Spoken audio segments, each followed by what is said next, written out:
నియోజకవర్గ 40 మంది వాలంటీర్లు స్వచ్ఛందంగా రాజీనామా చేసి తెలుగుదేశం పార్టీలో చేరారు. మహిళలు 20 మంది, పురుషులు 20 మంది చేరడం జరిగింది. మహిళలకు ఇబ్బందిగా ఉందని అందుకే మానేస్తామని చెప్తున్నారు. వేమిరెడ్డి ప్రశాంత్ రెడ్డి తెలుగుదేశం ప్రభుత్వంలో వాలంటరీ పోస్టులు ఇస్తామని 10,000 రూపాయల జీతం ఇస్తామని మాట్లాడారు.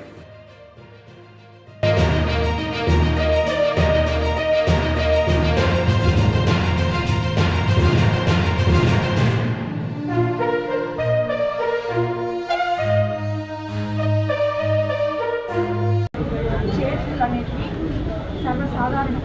ఎలక్షన్స్ అంటే 5 సంవత్సరాల నుంచి 5 కాదు 20 నుంచి 30 సంవత్సరాల నుంచి కూడా టీడీపీలో ఉన్న కార్యకర్తలు నాయకులు ఉన్నారు. ఇప్పుడు వీళ్ళకి లోడ్ అయ్యారు. ఎందుకంటే వాళ్ళు స్వచ్ఛందంగా వచ్చి మేము ఒక మాట చెప్పాలంటే ఏ ఒక్క నాయకుడు వాళ్ళుగా వాళ్ళు వచ్చి మా మీద అభిమానంలో మేము న్యాయం చేస్తామనే నమ్మకంతో పార్టీలో చేరుతున్నాం. కాకపోతే మేమొక్కటే చెప్తున్నాం, మేము చేరిన ప్రతి ఒక్కరిని కూడా కలుపుకోవమని చెప్తున్నాం. ఆల్రెడీ ఉన్న తెలుగుదేశం నాయకులకి ప్రాధాన్యత ఇస్తామని కూడా చెప్తున్నాం. నేను వాళ్ళు అంటే ఇప్పుడే కాబట్టి అందరినీ కలుపుతున్నాం. అందరూ బాగున్నారు. అలాగే ఏదో తీరులో అలా మాట్లాడితే కానీ అందరూ వస్తున్నారు. పాత వాళ్ళు వస్తున్నారు, కొత్త వాళ్ళు వస్తున్నారు.